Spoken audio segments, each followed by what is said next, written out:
Ini adalah growing up, bertumbuh di dalam Tuhan. Saya cerita yang lalu, kalau growing deeper itu di sini, kalau growing up itu di atas di permukaannya. Jangan terkecoh kalau lihat orang yang udah besar, terkenal, hebat, tapi kalau yang di bawah tanah ini akar-akarnya nggak kuat, itu tinggal tunggu waktu.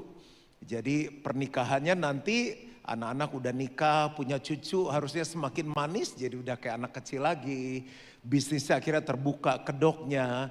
Kan kita pengennya pernikahan tambah manis, bisnisnya juga jangka panjang, pelayanannya berbuah banyak. Dan sebelum saya lanjut, saya mau ngobrol-ngobrol dulu sama Bapak Ibu. Saya coba bagi dua ya. Kalau kita punya anak nih, kita pengen anak yang seperti apa sih harapan kita?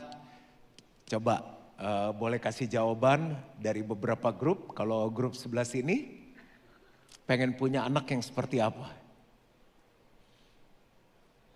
Takut Tuhan, terus langsung aja ya. Mau dari grup mana aja boleh, takut akan Tuhan. Lalu, ya, hebat. Pengen punya yang hebat tuh, kamu kebanyakan nonton film deh kayaknya. Ya pokoknya yang ketiga, hormat tadi saya dengar sama orang tua. Terus,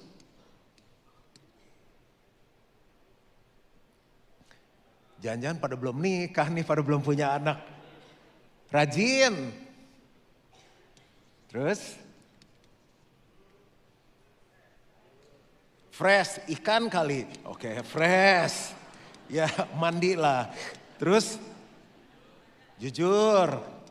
Emang banyak anak gak jujur sekarang? 10 aja ya.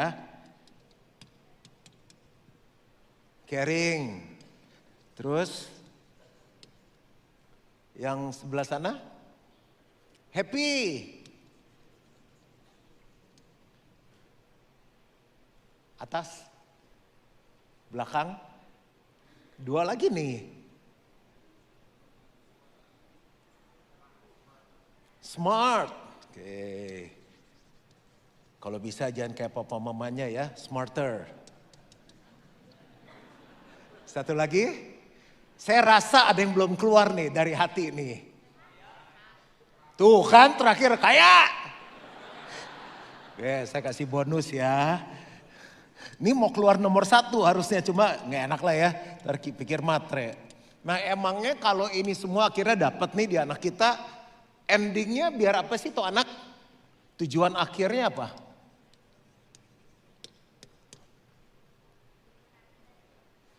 Diberkati dan jadi berkat. D to B. Ada saya dengar orang biar anaknya jadi orang. Jadi selama ini monyet. Oke, terus biar apa lagi? Sukses. Sama kayak kita atau lebih? Apalagi 5 aja.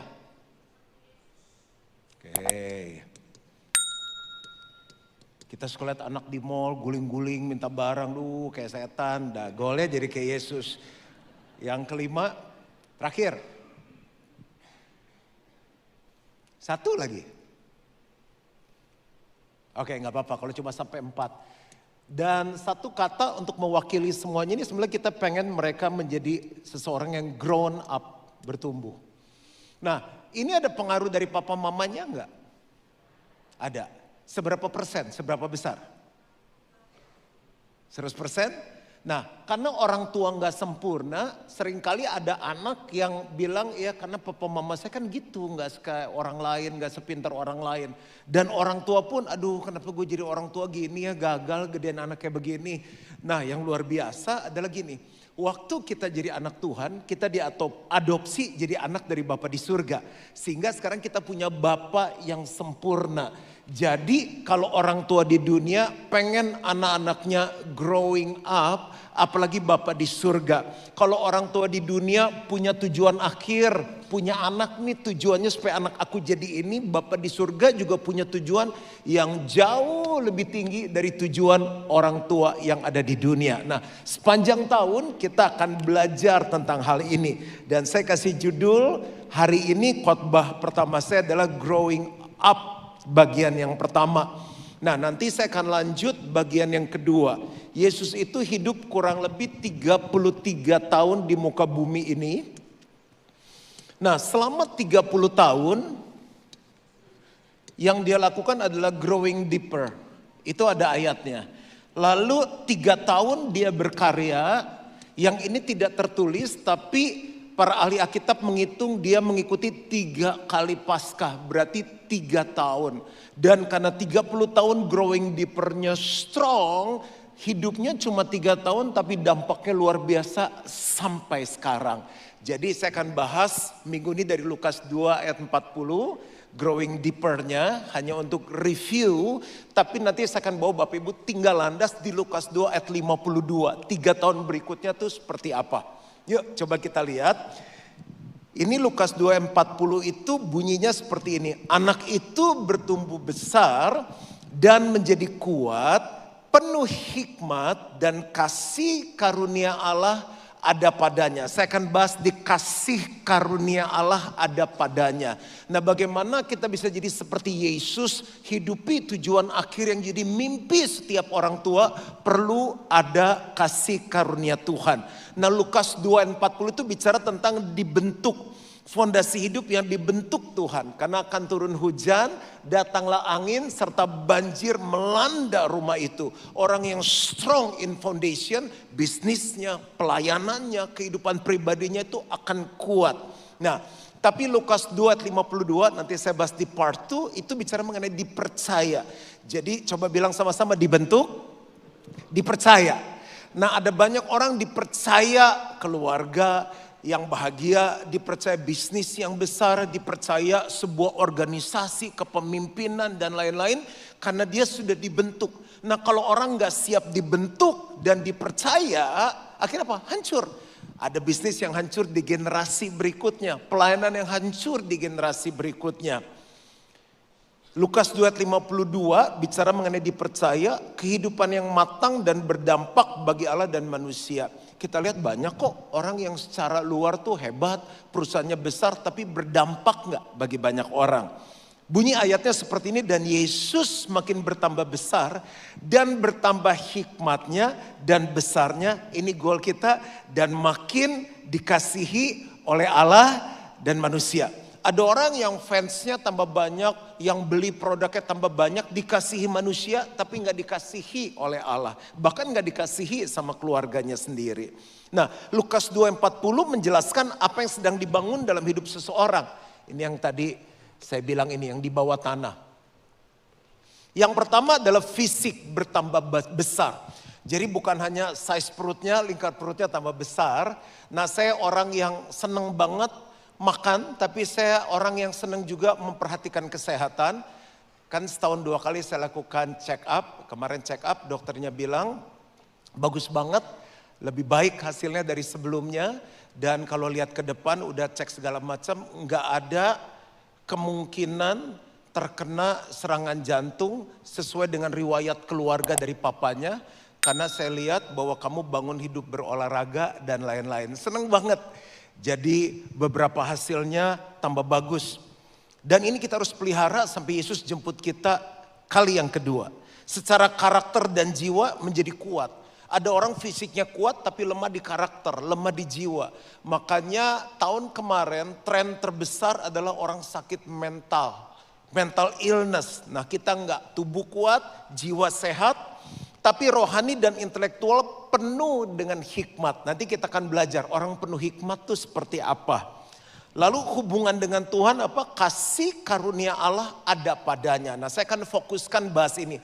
Bagaimana kasih karunia Allah ada dalam hidup kita sehingga kita bisa bertumbuh walaupun keadaan di sekeliling kita terbatas. Kita nggak punya orang tua yang sempurna, nggak punya modal yang besar, tapi bisa bertumbuh karena kasih karunia Tuhan. Saya kasih coba sedikit perbedaan. Ada seseorang, ada anak Imam Eli dan ada yang namanya Samuel. Anak kandungnya itu justru rusak, tapi malah Samuel yang tinggal di rumah dia yang dititipin lebih berhasil. Seringkali kita pakai bahasa favor. Aduh, itu orang favornya luar biasa ya dari Tuhan. Padahal kita satu kampus, satu gereja, kenapa tiba-tiba seperti itu. Nah kalau kita lihat 1 Samuel 2 ayat 11 sampai 12 dan 26 ini akan kasih perbedaan. Lalu pulanglah Elkana ke Rama, tetapi anak itu yaitu Samuel menjadi pelayan Tuhan di bawah pengawasan Imam Eli. Ini bukan anak kandung ya. Nah ayat 12, adapun anak-anak lelaki Eli adalah orang-orang dursila, mereka tidak mengindahkan Tuhan. Justru yang dititipin jauh lebih baik daripada anak kandungnya sendiri. Ayat 26, tetapi Samuel yang muda itu semakin besar dan semakin disukai baik di hadapan Tuhan maupun di hadapan manusia. Ini goal kita sepanjang 2026 sampai Yesus jemput kita kembali. Bapak Ibu, ternyata GBI Gilgal umurnya 30 tahun. Nah kita percaya selesai 30 tahun ini ke depan kita akan tetap jadi berkat lebih lagi bagi banyak orang dan disukai oleh Tuhan. Ya sekarang masuk lebih dalam ya, mau masuk ke daging. Kasih karunia Allah ada padanya di Lukas 2:40 menunjukkan apa sih penyertaan Allah.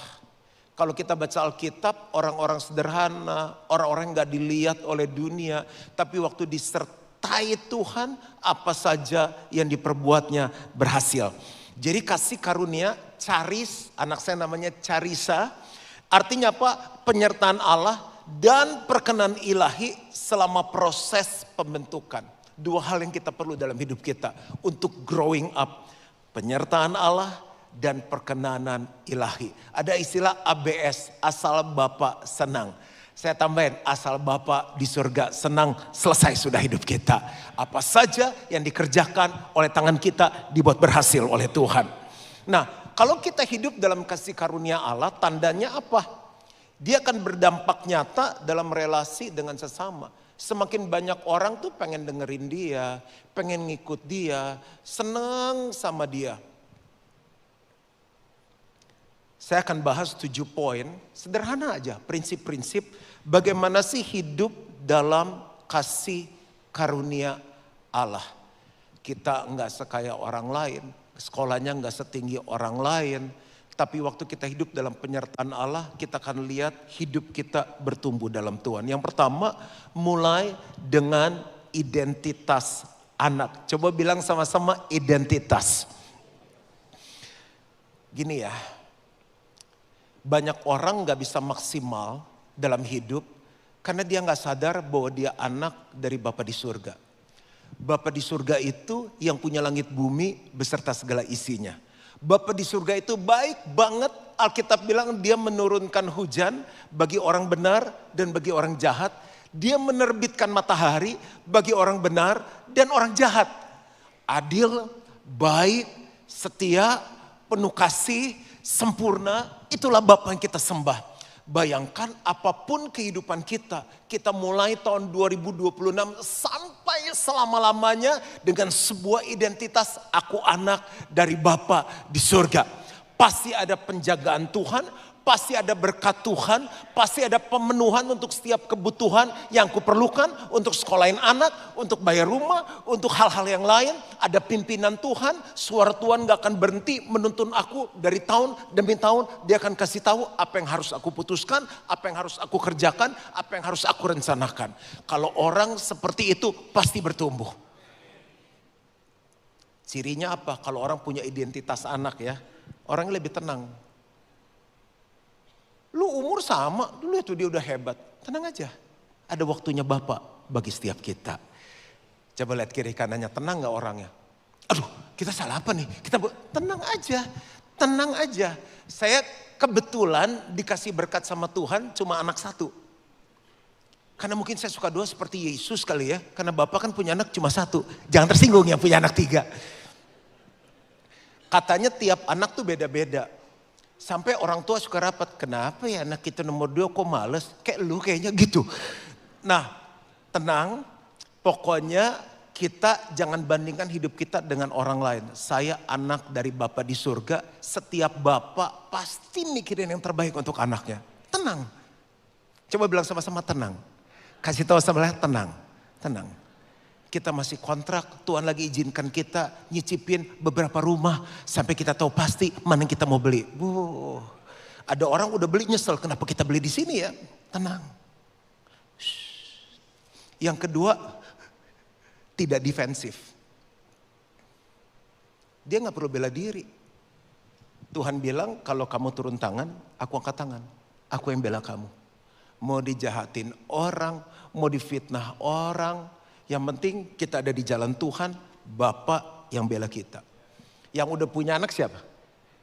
Walaupun nakal, kalau ada yang macam-macam sama anak kita, siapa yang pasang badan? Kita. Nakal nih masuk penjara, siapa yang tebus? Kita. Lapor Pak, maaf Pak, anak saya gak akan begitu lagi, saya akan coba jaga dia. Kita. Tidak cepat iri atau tersinggung. Karena dia tahu siapa kita.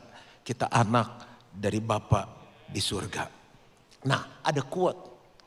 Kita tidak hidup benar supaya Bapa mengasihi kita. Status kita saat terima Tuhan Yesus, kita sudah diadopsi jadi anak dari Bapa di surga. Bapa sudah sayang sama kita apapun keadaan kita. Tetapi kita hidup benar karena Bapa sudah mengasihi kita. Itu akan beda banget hidup kekristenan kita. Jangan gitu, jangan gitu, jangan gitu. Nanti Tuhan gak sayang.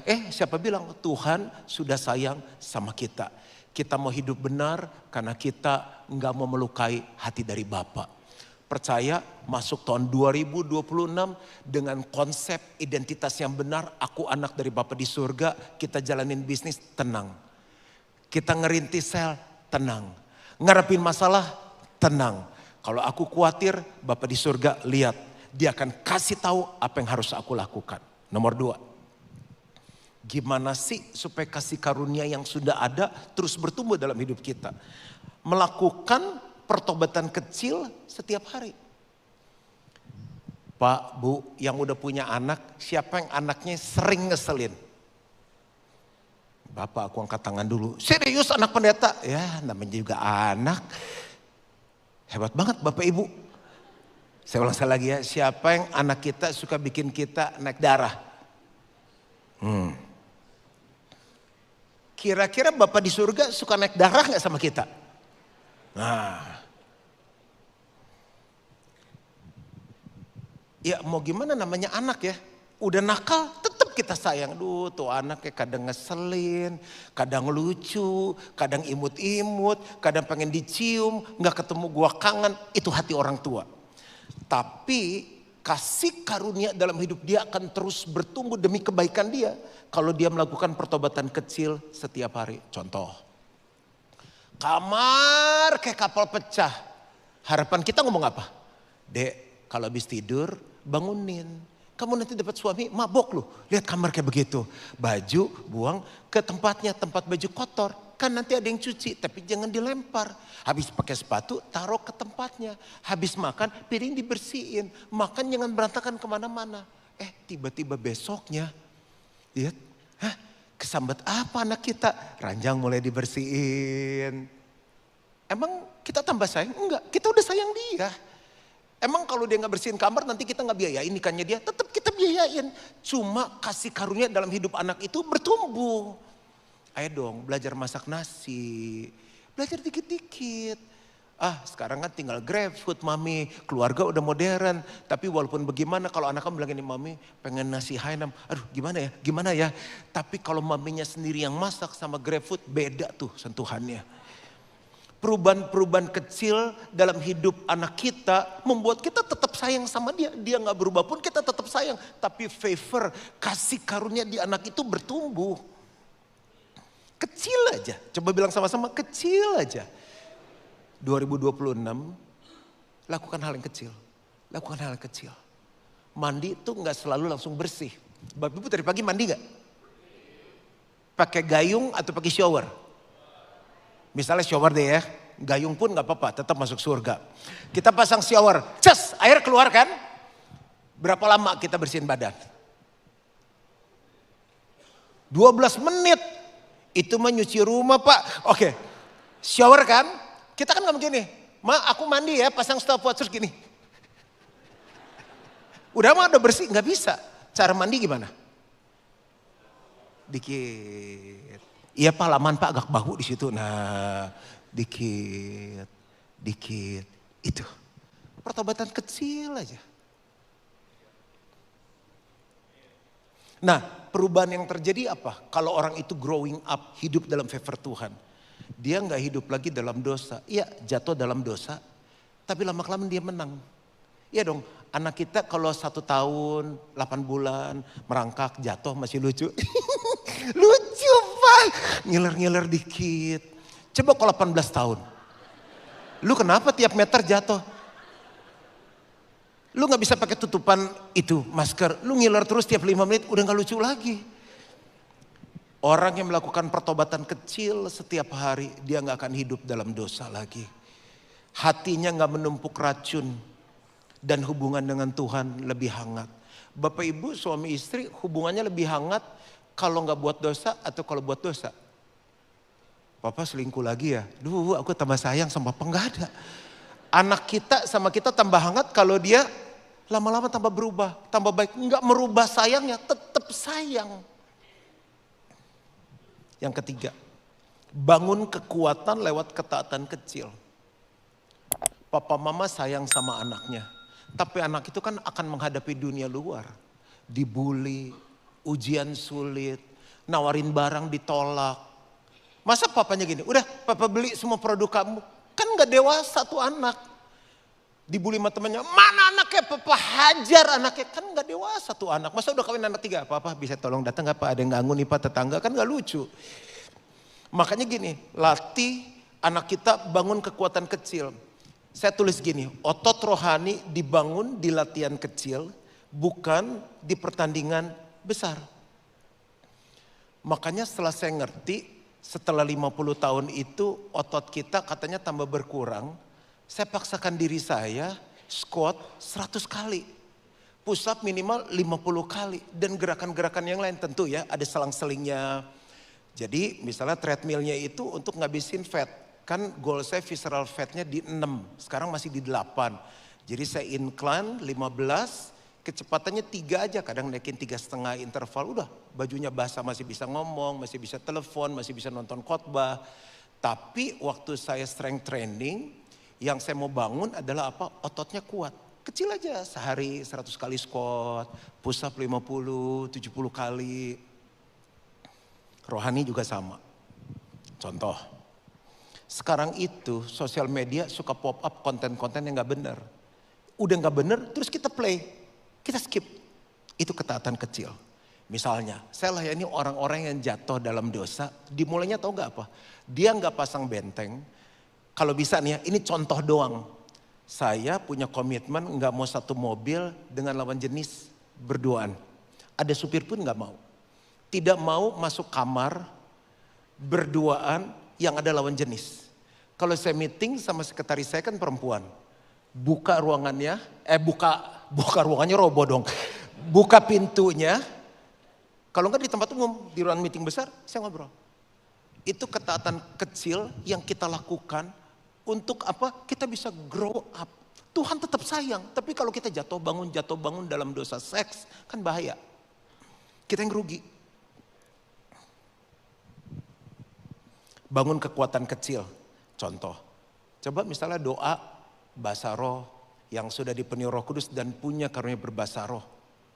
Misalnya 5 menit. Itu membangun otot-otot kecil dalam hidup kita sehingga waktu godaan datang, tantangan datang, kita kuat. Growing up. Misalnya gini, hafalkan 1 ayat setiap hari 1. Atau 1 minggu 1 ayat. Berarti 1 tahun 52 minggu, 1 tahun kita hafal 52 ayat. Kurang masuk ya contohnya. Tapi gak apa-apa, memang harus begitu kalau mau growing up. Jadi begitu ada masalah, itu ayat keluar. Kalau gak pernah hafalin ayat, begitu masalah keluar. Apa itu ayatnya? Gue juga lupa kata istrinya, udah kita hajar dulu, baru nanti kita minta ampun. Gak bisa. Kalau ayat keluar gini, Tuhan adalah hakim. Kalau kamu turun tangan dan jadi hakim, aku angkat tangan. Oh ya gak boleh. Kan kuat dalam Tuhan.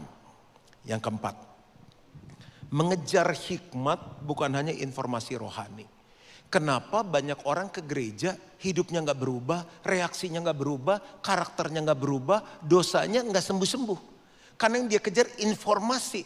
Wah khotbahnya bagus, mind blowing.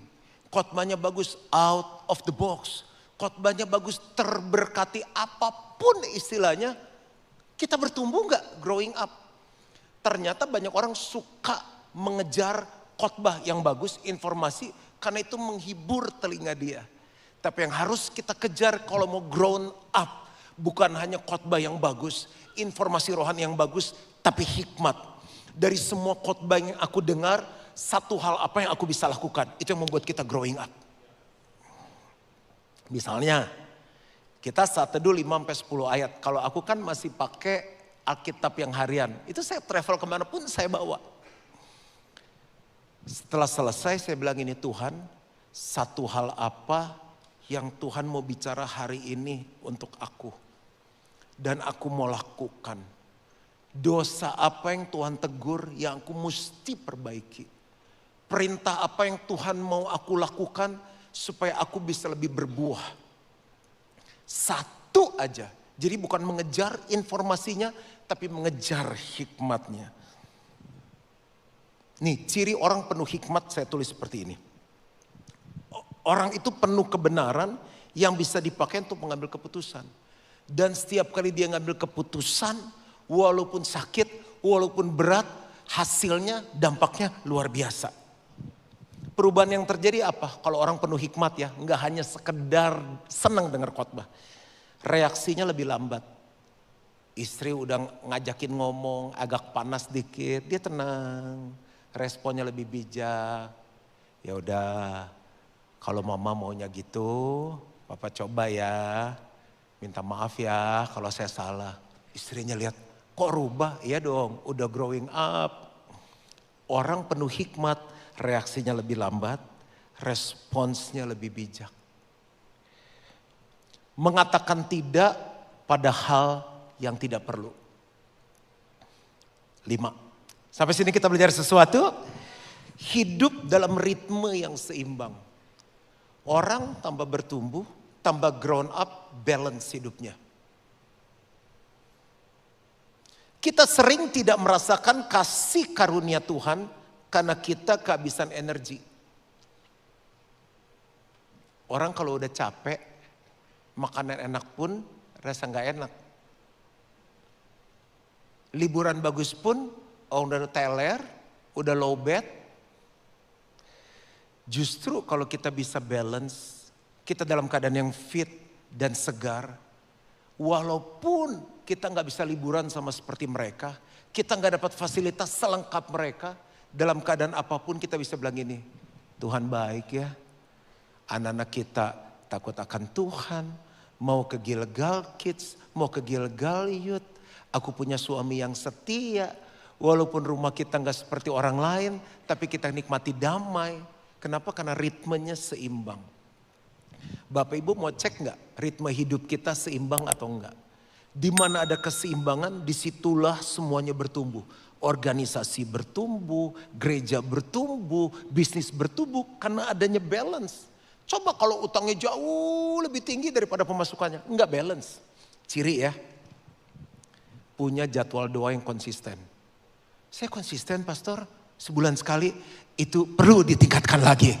Jadi setiap hari gak terganggu, baca firman gak absen. Kalau saat teduhnya nanti Senin saat teduh, Selasa sampai Sabtu gak saat teduh, itu tanda ada ketidakseimbangan dalam hidup dan pertumbuhan kita mandek. Sederhana aja, jadwal doa kita konsisten gak? Jadwal baca firman kita konsisten gak? Jadwal sel kita konsisten gak? Jadwal mesbah keluarga kita konsisten gak? Kalau ritmenya seimbang, kemungkinan bertumbuh jauh lebih besar. Lagi, bisa gak kita atur waktu tanpa gadget? Sekarang orang gadget tuh kayak diikat di sini, nggak bisa lepas, nggak anak, nggak bapak, nggak suami, nggak istri. Saya masih latihan.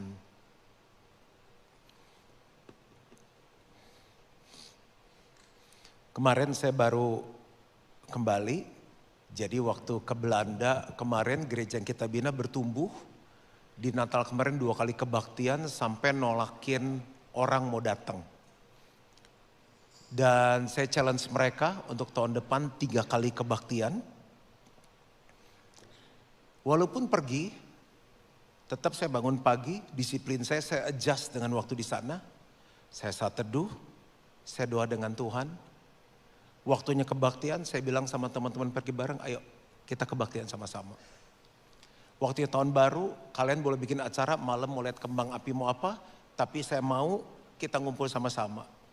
Saya yang sewa ruangan, kita ngumpul kebaktian sama-sama. Kita worship, kita bersyukur kalau bisa lewatin akhir tahun ini bersama dengan Tuhan, semua karena Tuhan. Jadi konsisten, mau dimanapun kita harus lakukan hal itu. Yang keenam, saya udah mau selesai 2 hal lagi. Kasih karunia sudah ada, bagaimana bisa bertumbuh? Berada di komunitas yang benar. Nah Lukas 2 ayat 40 yang tadi kita baca bisa terjadi karena Yesus bertumbuh dalam keluarga dan komunitas yang sehat.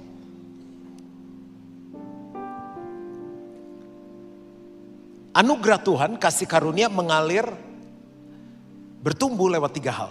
Pertama pembimbing rohani. Makanya saya usul tahun ini kalau bisa masuk deh dalam family cell. Yang kedua lewat gereja lokal. Gilgal bukan satu-satunya gereja yang baik. Tapi kalau Bapak Ibu sudah datang beberapa kali doa deh, Tuhan mau taruh saya di gereja lokal yang mana. Yang ketiga adalah teman dan keluarga yang berani menegur dan menguatkan. Di akhir tahun ini saya ketemu dengan orang-orang yang saya percaya. Bukan hanya yang ada di atas, yang peers, tapi di bawah saya minta masukan. Supaya apa? Kasih karunia Tuhan terus mengalir dalam hidup saya. Bapak Ibu bandingin ya. Sebelum ada di Gilgal, sebelum ada di sel, dengan hidup dulu, lebih bertumbuh mana? Jangan pernah tinggalkan komunitas yang sehat. Dan yang terakhir, hidup dengan tidak mengandalkan diri sendiri. Ada bahaya orang yang sehat, orang yang kuat, orang yang terkenal, orang yang top, orang yang kaya. Karena dia bisa buat apapun tanpa Tuhan dan itu bisa jadi. Nah orang itu gak akan mengalami kasih karunia. Dia growing up secara bisnis. Orang bilang, wih bisnisnya tambah maju. Tapi karena favornya, karena favor Tuhan atau kemauan diri sendiri, kemampuan diri sendiri. Ini yang saya coba lakukan. Lihat apa yang Yesus lakukan sebelum dia lakukan sesuatu. Doa sebelum mulai sesuatu, kayak tadi pagi jam 4.30 saya bangun. Saya duduk di tempat tidur saya bilang ini Tuhan, aku tidak mampu tanpamu. Ya ampun khotbah udah berapa kali sih? Udah 30 tahun sejak Gilgal ada. Tapi tetap saya mulai gini, Tuhan aku tidak mampu tanpamu. Besok pagi pada mau kerja, pada mau sekolah, pada mau bisnis, duduk dulu Tuhan, aku memang pinter. Enggak belajar aja aku bisa dapat 100. Tapi bilang Tuhan, hari ini ujian, aku gak mampu tanpa Tuhan. Disitulah kasih karunia mengalir. Setelah selesai, nanti selesai khotbah, nanti malam pas pulang, saya duduk, dan saya masuk kamar kantor saya di belakang. Tuhan, aku kembalikan segala kemuliaan hanya bagi Tuhan. Bukan karena aku gembala, bukan karena aku bisa khotbah, tapi kalau Tuhan gak kasih pesan itu, aku gak bisa apa-apa. Segala kemuliaan hanya bagi Tuhan. Lakukan ini dan kita akan bertumbuh dalam kasih karunia Tuhan. Nah perubahan yang terjadi apa? Tidak mudah sombong saat berhasil. Pernah ketemu orang sombong gak sih?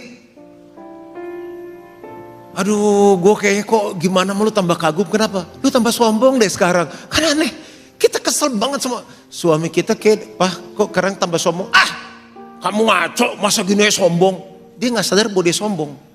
Jangan sampai ya GB Gilgal tambah maju, bisnismu tambah maju, tambah terkenal dan sombong. Harus tetap rendah hati. Kita gak sombong, halo aku Juan, aku rendah hati, gak usah. People can feel it. Dia gembala, udah gembala gitu kok masih rendah hati ya. Itu bukan bos yang punya itu. Baiknya orangnya ya gak sombong. Itu.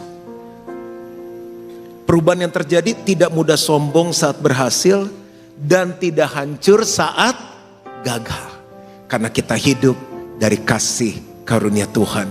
Dunia mau ngomong apapun di 2026, saya percaya GB Gilgal akan terus bertumbuh. Keluargamu, bisnismu, karirmu akan terus bertumbuh bersama dengan Tuhan. Kasih karunia Tuhan menyertai. Amin. Mari kita bangkit berdiri sama-sama. Thank you Jesus.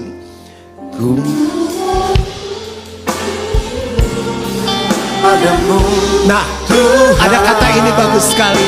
Anugerah-Mu mempesona. Anugerah itu kasih karunia Tuhan. Selalu dan selalu Kau angkat hatiku, Kau membuatku berharga di masamu. Kata pejamkan mata kita. Anak itu bertambah besar dan menjadi kuat, penuh hikmat dan kasih karunia Allah ada padanya.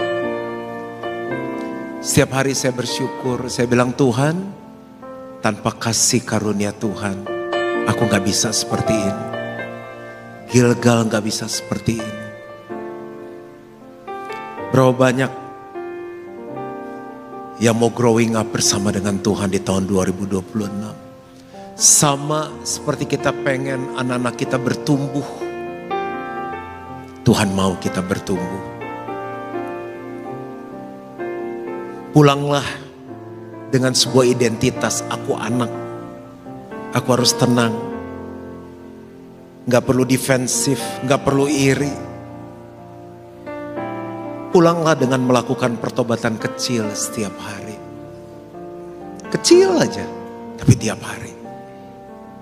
Bangun kekuatan lewat ketaatan kecil. Kejar hikmat, bukan hanya informasi rohani. Saya khotbahin 7 hal, 1 aja lakukan. Hidup dalam ritme yang seimbang. Ketidakseimbangan membuat kebocoran dalam hidup kita. Kalau 2025 jadwal 1-2-nya banyak bolong, sebenarnya kita lagi gak seimbang. Yang keenam, berada di komunitas yang benar. Boleh gak pulang teks FCL kita, thank you ya, saya ada di komunitas yang benar, thank you udah bimbing aku. Bagi mereka itu sebuah oksigen yang akan membuat mereka memimpin kita dengan lebih baik lagi.